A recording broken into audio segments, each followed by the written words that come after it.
Waalaikumsalam, berjumpa kembali bersama saya Sandro Jabrik Wong Gandeng Sakdonya. Mohon untuk tidak menyebutkan nama dan identitas dalam percakapan ini karena percakapan ini saya naikkan dalam konten YouTube.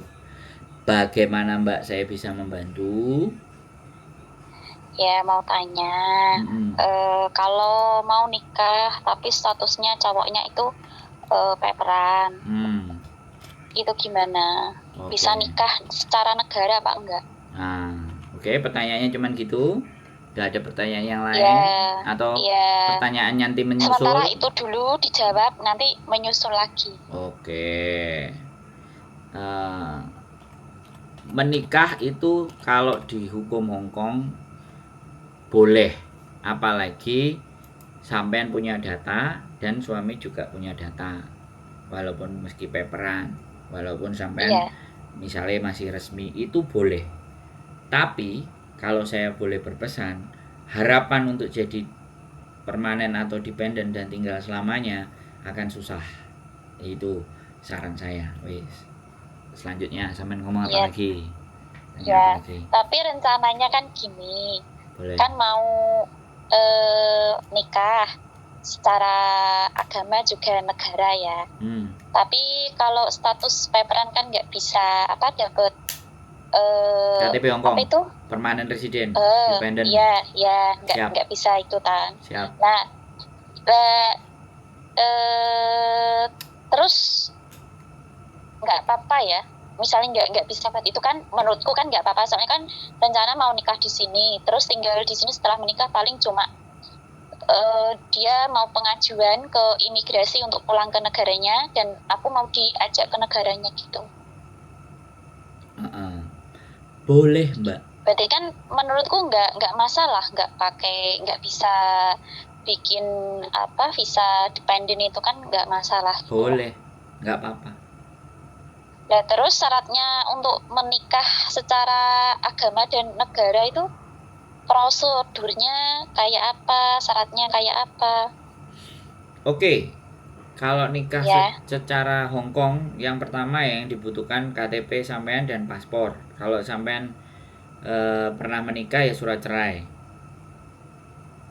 Itu yang dibutuhkan, terus ditranslate, surat cerainya ditranslate dalam bahasa Inggris. Tapi kalau sampean belum pernah menikah, ya surat keterangan belum menikah dari KUA. Saya sudah menikah. Nah ya kalau sudah menikah ya sudah, kan tadi surat cerai. Aku kan ngomong dua, kan saya nggak ngerti sampean itu sudah menikah atau belum. Kalau sampean sudah menikah ya tadi surat cerai. Nah pihak laki-lakinya pun sama, kertas papernya dia, ya kan. Paspor kan dia nggak pegang karena paper, kertas papernya dia. Setelah kertas papernya dia ya itu tadi surat cerai kalau dia pernah menikah, atau surat perjaka dia kalau dia belum pernah menikah. Terus didaftarkan ke merit register. Di mana itu tempatnya? Merit register ada di Sungwan O, ada di Simsacoy, ada di Admiralty, ada di Satin, ada di Dunmun, ada di 5 tempat. Atau sampean mau pakai pakai jasa pengacara juga boleh, silahkan. Kalau jasa pengacara bayarnya sekitar berapa? 15 kalau menikah aja kalau nggak salah piro Vian? 6.000 atau 7.000? Berarti terima bersih gitu. Menikah tok 2.000 normal standar. Tapi kalau dibantu saya separuhnya kan ngono enak. 2.000 pengacara nikah tok. Ya, kalau dibantu sampean berapa? 1.000. 1.000 itu terima bersih gitu? Apa gimana? Aku harus 1.000 itu yang pertama adalah daftar. Ya, daftar apply. Nah, setelah daftar apply kan nanti menikahnya. Nah, menikahnya nanti butuh saksi, butuh penterjemah kalau mau terjemah, kalau enggak ya saksi. Kalau saya dijadikan saksi ya tak suruh bayar lagi, kalau enggak ya mendaftarkan aja sampean bisa selesai terus nikahnya kita kasih nih, oh udah dapet kita anterin, oh syaratnya ini dianterin, habis selesai terus sampean menikahnya nanti nggak butuh saya sebagai saksi, sampean punya sendiri, pasangan sudah sendiri ya nggak apa-apa, silahkan nikah aja, nggak ada masalah. Berarti saya cuma melengkapi syarat-syaratnya saja. Ya, syarat-syarat. Terus tak serahkan ke sampean. Ya. Terus sampean yang ngurus ke daftar tempat nikah itu daftarnya. Nah, bisa juga nanti dibutuhkan sama pasangannya sampean. Nah, kalau saya bisa nyoba daftar sendiri, kita daftar sendiri.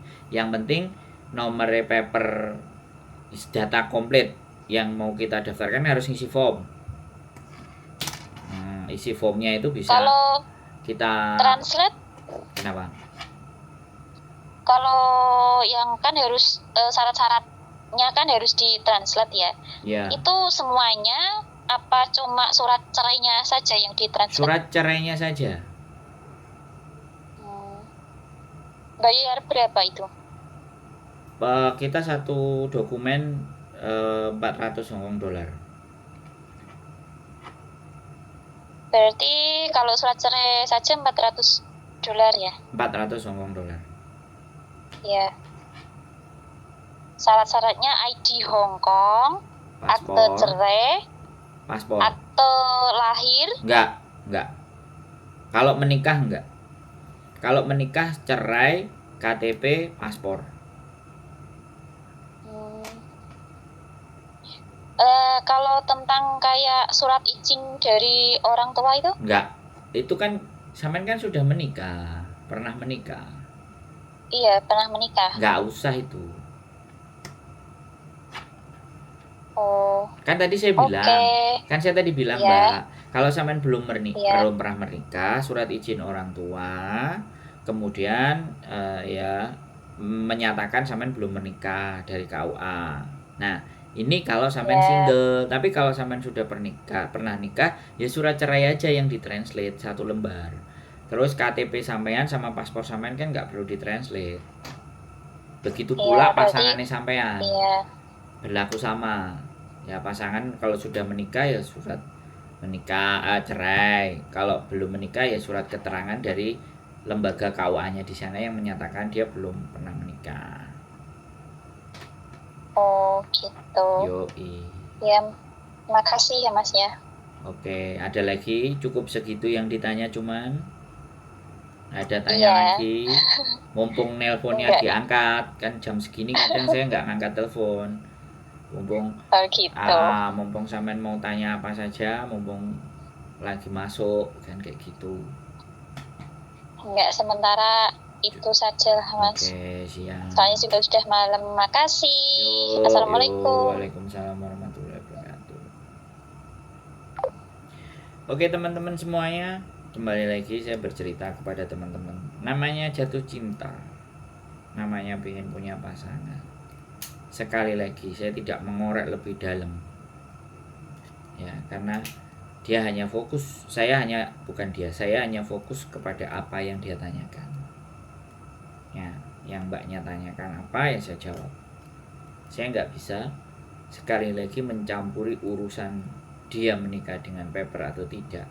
Dan saya juga berharap kepada teman-teman semuanya yang ya komentar itu boleh, sekali lagi komentar itu boleh, tapi kan kita nggak tahu kehidupannya dia seperti apa. Saya hanya ingin meletakkan segala sesuatu itu atas dasar kebijaksanaan. Ya, karena keputusannya mbaknya pengen menikah, karena terjadi hubungan, karena memang juga nggak harus tinggal di Hong Kong, dia pengen menikah, pengen dibawa ke Pakistan, ya silahkan. Orang yang Pakistan aja dia datang ke sini mengadu nasib, kita juga datang ke sini mengadu nasib, terus diajak balik ke sana. Logika berpikirnya seperti apa nggak apa-apa, tapi kembali lagi cinta itu tidak mengenal logika, katanya Agnes Mo. Kalau sudah cinta tak mengenal logika, nah itu.